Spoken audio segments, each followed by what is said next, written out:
ગુજરાત અને ભારતની તમામ આમ આદમી પાર્ટી પરિવાર વતી હું આપ સૌનું હૃદયપૂર્વક હાર્દિક સ્વાગત કરું છું. આપનું ખૂબ ખૂબ અભિવાદન કરું છું.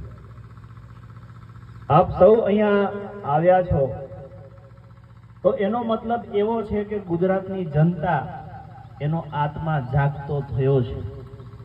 ગુજરાતની જનતા એના દિલમાં પીડા છે અને એ પીડાને નાબૂદ કરવા, સમસ્યાઓના સમાધાન કરવા માટે આજે આમ આદમી પાર્ટી સમગ્ર ગુજરાતમાં ગુજરાત જોડો જનસભા ચલાવે છે. આ જનસભામાં અમારે કોઈ ભાષણબાજી નથી કરવાની. આ જનસભામાં અમારે તમારી સાથે સંવાદ કરવો છે. અમારે તમારી સાથે થોડી એવી ચર્ચા કરવી છે કે ભારત આઝાદ થયો એને આજે 78 વર્ષ પૂરા થયા.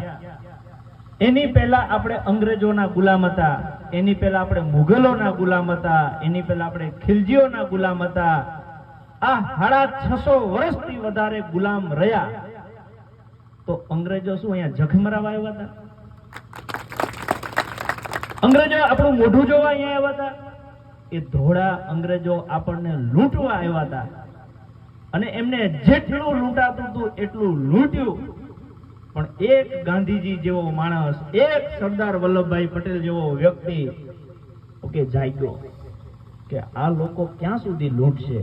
આપણી પેઢીઓ શું લૂંટાવા હતું જન્મે છે? આ લોકોને ખદેડી ન શકાય. અને એમને ખદેડવા માટે ગામે ગામે, ઘરે ઘરે તમારા મારા જેવા લોકો જાગ્યા. અને સાહેબ, એ ગુલામ દેશને આપણે આઝાદી અપાવી 15મી ઓગસ્ટ 1947 ના રોજ. પછી આપણને એવી આશા હતી કે સારા લોકો આવશે, સારી સરકાર બનશે અને અત્યાર સુધી જે આપણને તકલીફો હતી એનું સમાધાન બનશે. પણ કદાચ કિસ્મત આપણી તરફેણમાં નહીં હોય, આપણા નસીબમાં હજી વધારે ગુલામી લખી હતી, તો દુનિયાની સૌથી મોટી લોકશાહી આપણે ત્યાં આવી. એનો વાંધો નહોતો, આપણને ગર્વ હતું કે લોકશાહી એ શું છે? લોકો દ્વારા, લોકો માટે, લોકોની સરકાર. પણ જેવા સરકારમાં બેઠા ને એ માણસમાંથી મારા બેટા આખલા થઈ ગયા. અને જે એમને ઠેકડા મારવાનું ચાલુ કર્યું, સાહેબ 650 વર્ષમાં જેટલી ભીખ આપણને ભૂખ નહોતી લાગી ને એટલી તો આ લોકોએ આપણને 78 વર્ષમાં દરબી દીધી છે. તમે વિચાર કરો, ગુજરાતની આજે 7 કરોડની જનતા છે, એમાંથી 3.5 કરોડથી વધારે જનતા એવી છે જેને સરકાર ખાવાનું આપે છે. અધો જનતા એવી થઈ. શું આના માટે આપણે આઝાદ થયા હતા?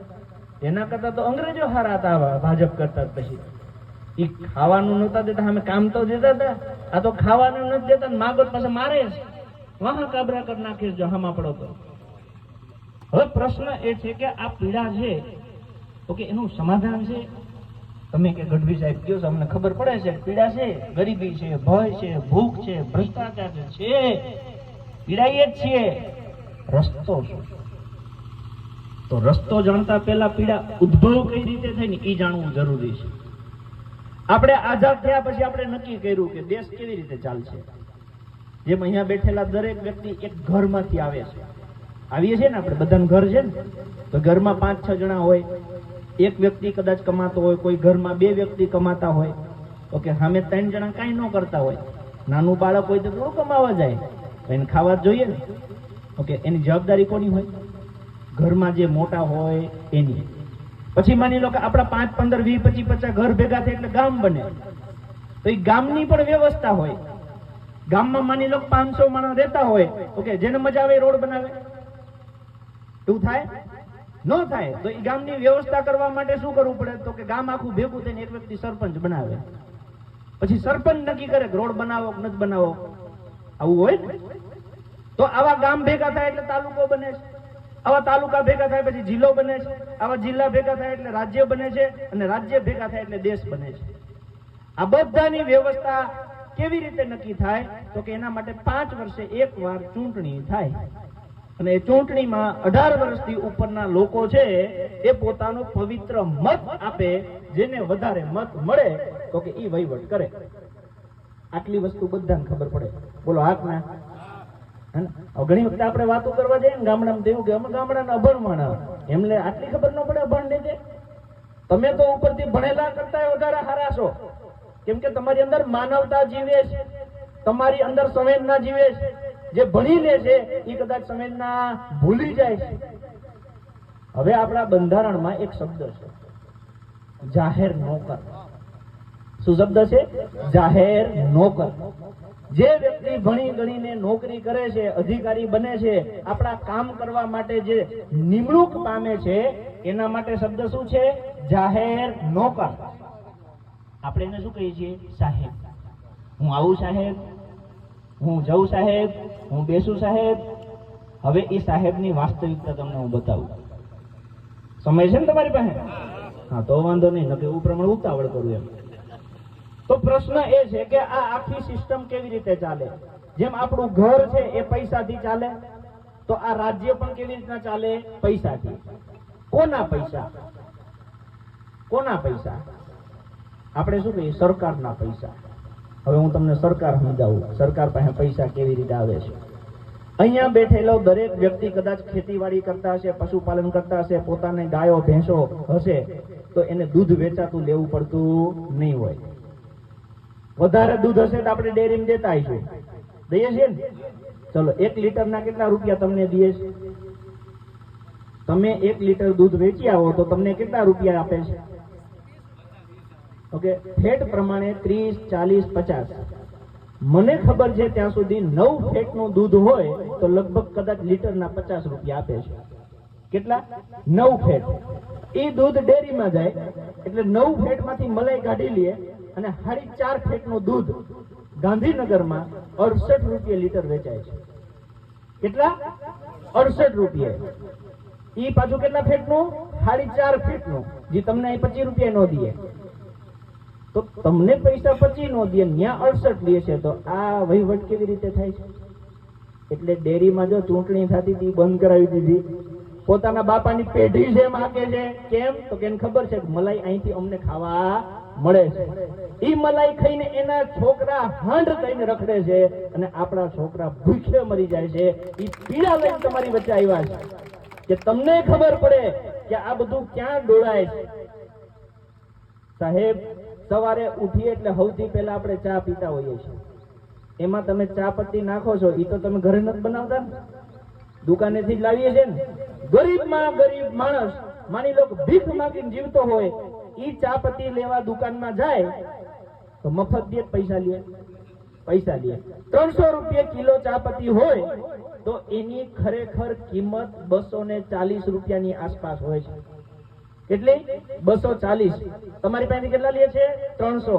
કેમ? 60 રૂપિયા ટેક્સ છે. શું છે? ટેક્સ. ત્યાંથી આગળ જઈએ, અહીંયા બેઠેલા મોટા ભાગના વાહન ચલાવતા છે. આપણે પેટ્રોલ અથવા ડીઝલ વાપરીએ છીએ.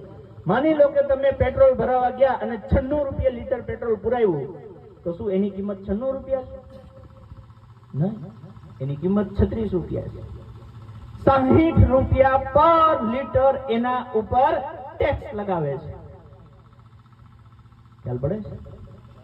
એટલે આપણને એવું થાય કે આપણે તો સરકારને કઈ દેતા નથી. હવે આંકડા સાંભળજો. આ સરકારને જે ટેક્સ આપવામાં આવે છે એ ઉદ્યોગપતિ દ્વારા વર્ષે 9 લાખ કરોડ રૂપિયા ચૂકવવામાં આવે છે. કેટલા? 9 લાખ. જે ઇન્કમ ટેક્સ ભરે છે, નોકરી કરતા હોય, કમાતા હોય, ટેક્સ ભરે છે, એ 11 લાખ ચૂકવે છે. કેટલા? 11 લાખ કરોડ. અને જે ગરીબ છે, આ પેટ્રોલ ભરાવે છે, ચા પત્તી લે છે, છોકરાનું બિસ્કિટ લે છે, એવા લોકો એક વર્ષે 22 લાખ કરોડ રૂપિયા સરકારને જમા કરાવે છે. કેટલા? 22 લાખ કરોડ. તો કે આ સાહેબ બહુ મોટું થઈ ગયું, અમારા ગજા બહાર વહી ગયું. ઓકે, થોડુંક અમારા લેવલની વાત કરો. એટલે આ મેં તમને રાષ્ટ્રની વાત કરી. હવે હું તમને રાજ્યમાં લઈ આવું. આપણું આ જે ગુજરાત રાજ્ય છે, આપણા આ ગુજરાત રાજ્યમાં આવા આપણા દ્વારા જે પૈસા ચૂકવવામાં આવે છે, અહીંયા હું સામે ટ્રેક્ટર જોઉં છું. આપણે ખેડૂત ટ્રેક્ટર લે ને કે ઉદ્યોગપતિ ટ્રેક્ટર લે? ખેડૂત લે ને. ખેડૂત ઉપર કોઈ પ્રકારનો ટેક્સ હોતો નથી. ટ્રેક્ટર ઉપર 18% જીએસટી લાગે છે. કેટલા ટકા? 18%. એટલે લાખ રૂપિયા હોય તો તમારે વધારે કેટલા દેવાના? 18. કેટલા? 18,000 લાખે. તો 5 લાખ નું ટ્રેક્ટર હોય તો 18×5 = 90. એટલે 1 લાખ એક્સ્ટ્રા દેવાના. ખેડૂત ટેક્સ ચૂકવતો નથી. તો તમારા બાપો આ જીએસટી કોણ તમારો ઉદ્યોગપતિ ભરે છે? એ ખેડૂત જ લે છે. દવા લેવા જાઓ, બિયારણ લેવા જાઓ, 5%, 12%, 18%, 28% દવા ઉદ્યોગપતિ લે છે, ખેડૂત જ લે છે. તો એ શું કે છે? ખેડૂત પર ટેક્સ લાગતો નથી. ઓય વાંધો નહીં, હાલો લઈ જાઓ. પણ પછી